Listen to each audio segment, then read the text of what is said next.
There is a lot of bad freelance cold pitching advice out there. This video is going to help you not be one of those people who's sending those bad pitches. So I myself used cold pitching to break into freelance writing without any experience, but there's a few reasons why I feel especially qualified to be talking about this subject. Number one, I used to be in sales before I became a copywriter, so my job really involved sending out hundreds of cold pitches to set up meetings, whether those meetings were for me or for my boss or the CEO of the company. So cold outreach is something I became super proficient in during those years of being a B2B technology sales rep. Once I became a copywriter, I was also hired on to build teams of copywriters, to source copywriters for my clients so that we could build out a content team. And that's why I got experience and spent a ton of time sorting through so many pitches, portfolios, and websites to the point where I now know what the client is looking for. And then in my online digital course business, 30 Days to Paid, where I mentor freelancers, I have used freelancers to build that business, to write blog posts, to write email campaigns. So I've also been on the hiring side for my own business, which gives me another vantage point. So if you came here from my last video, you know why I recommend cold pitching versus other methods, but let's just recap that again. So cold pitching is your proactive way of getting your foot in the door. You can control how many cold pitches you send. You can't necessarily control who stumbles on your website or if people refer you. So in sales and in any type of business, we want to make sure that we're focusing on the activities that we actually have control over, and cold pitching is one of those activities. You can actually measure how many cold pitches it takes to get you to a booked call, how many booked calls it takes to get to a meeting. It's called a conversion rate, but cold pitching is a proactive way of getting clients versus other long-term passive methods such as building a personal brand and attracting inbound interest to your freelance business. Cold pitching also gives you access to companies that you wouldn't normally get access to. Like I know when I first started as a copywriter, the big names and the logos that I'm proud of on my website right now, they definitely weren't knocking down my door as a new writer. I had to introduce myself and get my foot in the door, and it leveled the playing field and allowed me to get access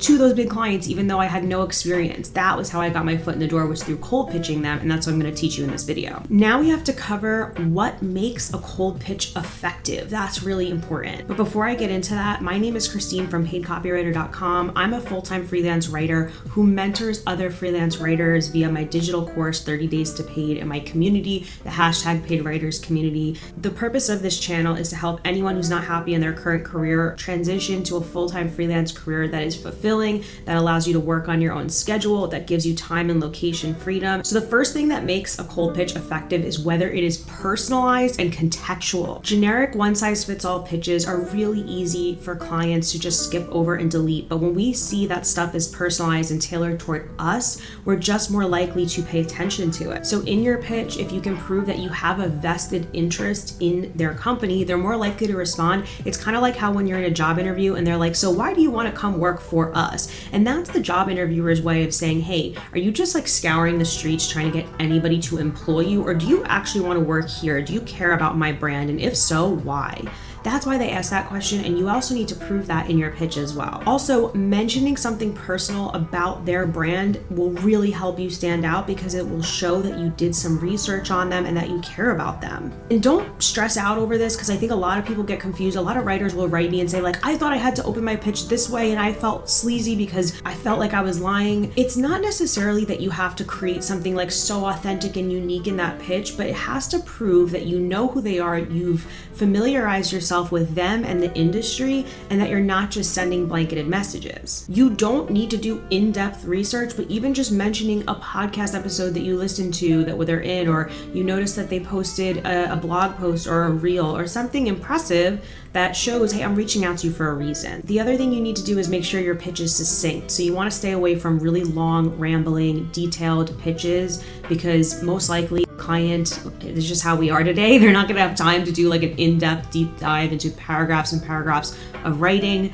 So you want to just make sure that your message includes enough, but also cuts to the chase. You have to remember that your client is receiving this onslaught of emails, spam, pitches. They're getting so much. We're all being bombarded with a lot of messages these days. So you need to really cut through the noise by being succinct and respecting their time. Now, I love to be 100% transparent in my pitches, so I'll always have an opener that tells them why I'm reaching out to them. So something that I typically say was like, I'm reaching out to you to see if you need help with your content marketing strategy because I'm a copywriter and I specialize in your niche. One of the things I notice is that being self-centered is one of the biggest issues. A lot of writers will say like, I'm looking for work, I'm a copywriter and I do this. So I want you to scan all of your pitches and just see how many times you include the word I, and I want you to flip it around and make it about your client and what you can do for them, because everyone really wants to know what's in it for me. So if you can make your messages really appeal to what the client is looking for and understanding their goals, that will make your pitch really enticing. And that just comes down to understanding content marketing or a business owner's standpoint of what their content or their copy is trying to achieve, which is always sales. And then you really just tailor your pitch to those goals. The other thing you have to do is be persistent. Your first cold pitch won't always get a response, even if you have a really good chance of working for the client or if they're interested in you. A lot of follow-up is needed, believe it or not, more follow-up than you're probably comfortable with. So make sure that whatever your pitch strategy is, which you'll walk away from this video with a pitch strategy and a template and what to say, make sure that having follow-up messages also written out are part of that strategy, because you're going to need to send multiple messages over time. Your follow-up should be thoughtful. It shouldn't just be, hey, I'm just following up, hey, just following up, hey, just bumping this back up to the top of your inbox.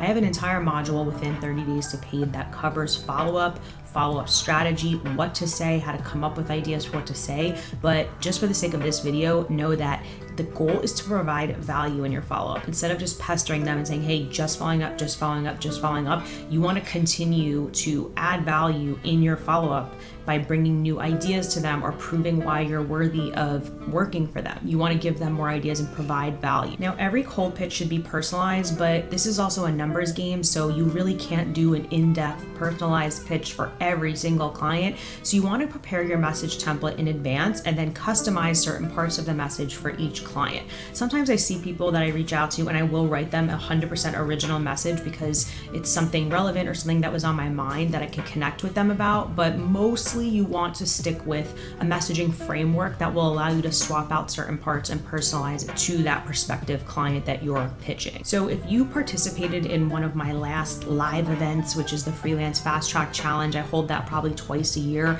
I give you guys a template and we share how we're pitching and how we're customizing those pitches. So I'm going to share that on the screen right here for you.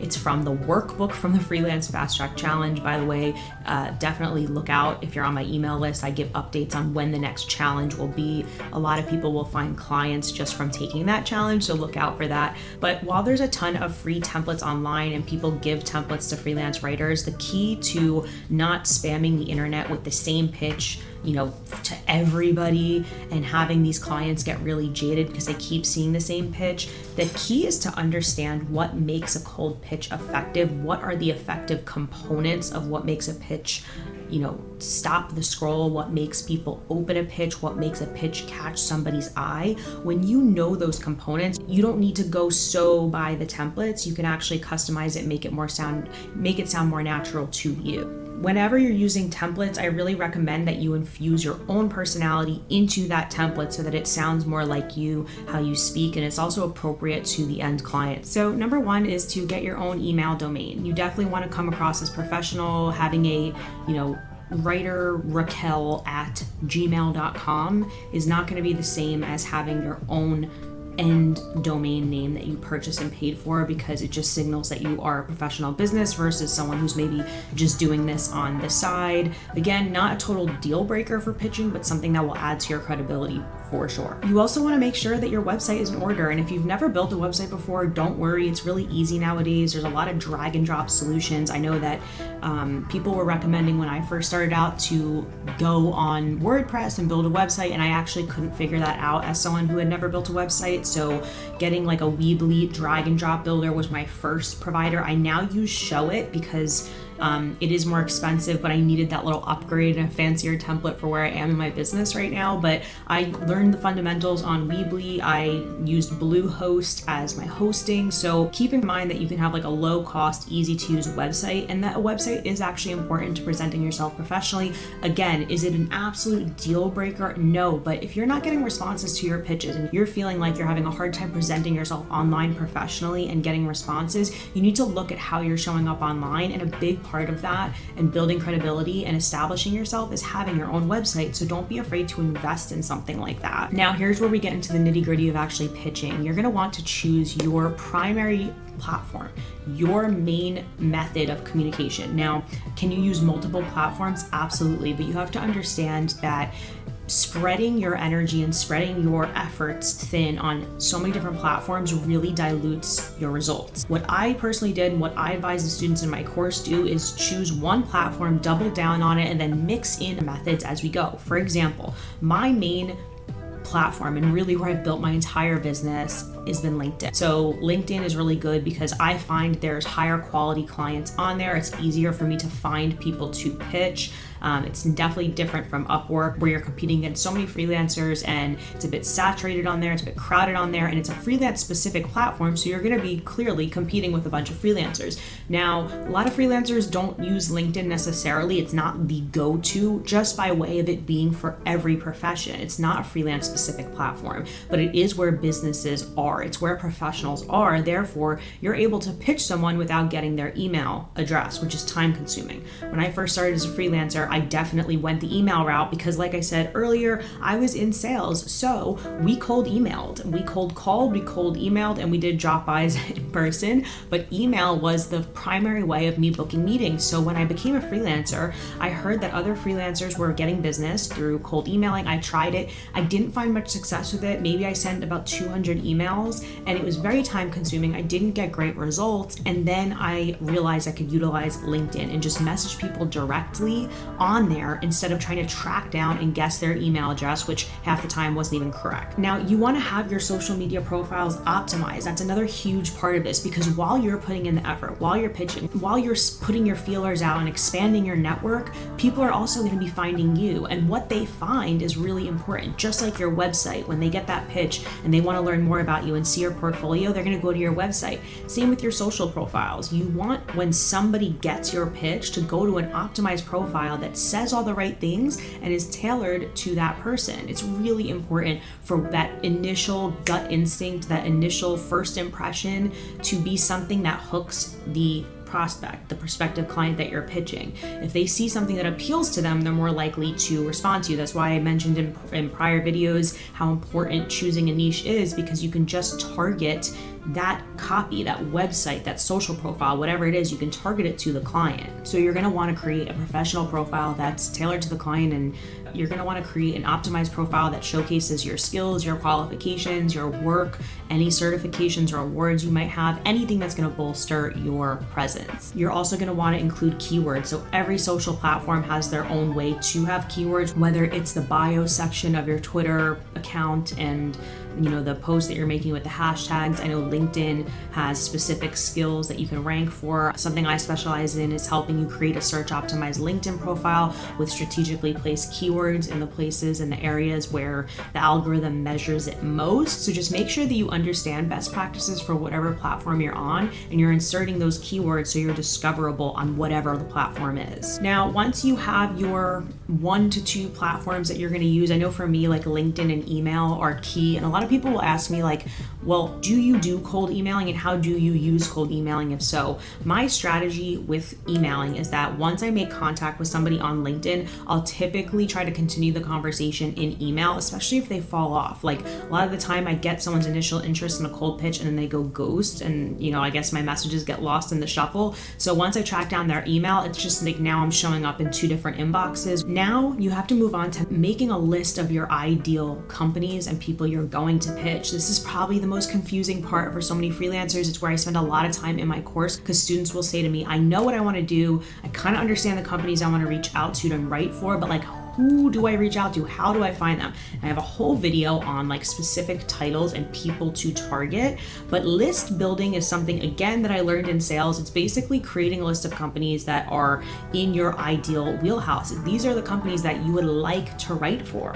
And it's basically going online, going on Google and saying like, what are the top health and wellness companies? Since I want to be a health and wellness writer, who can I write for in this space? And it's making a list of those companies and then finding the people in those companies to reach out to. So examples of those titles are going to be marketing director, corporate communications manager, CMO, editorial. So in that video, you'll see I have all the titles listed so you can kind of understand who hires freelance writers and who to pitch. So let's regroup. So far, I've covered why you should be cold pitching and what makes a cold pitch effective, what makes it stand out to the ideal client. I've stressed the importance of creating your online presence so when they get your pitch, you have a optimized social media profile and a website and stuff for them to actually see so that they're going to want to continue the conversation. I also talked about why you should have an email domain just so you look more professional in that sense. It's all about gaining trust with cold pitching because we are reaching out cold and starting conversations from scratch. The importance of choosing 1 to 2 major platforms that you're going to use, and hint,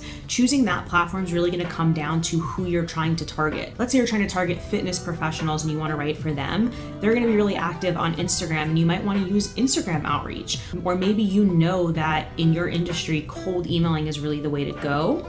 You might want to double down on cold emailing. I know for me, LinkedIn is the best platform, and I'm going to create more videos about why LinkedIn has been such a goldmine for me and for so many writers. Even if you think your ideal client isn't on that platform, I actually recommend that you start to target clients who are on that platform within your niche, but that's a whole other story. I talked about the next big step, which is building that list, right? Because once you have your cold pitch written out and you understand how to create a good cold pitch, you have to combine it with, okay, here is a list of people I'm going to pitch. So that's how you cold pitch in a way that actually gets responses. And I know you're probably wondering like, okay, great, who are my ideal clients? How do I find these people? Where do I find these people? What are their titles? What do they care about? And that's what I'm going to cover in the next video. So click here to watch that video and I'll see you over there. Bye.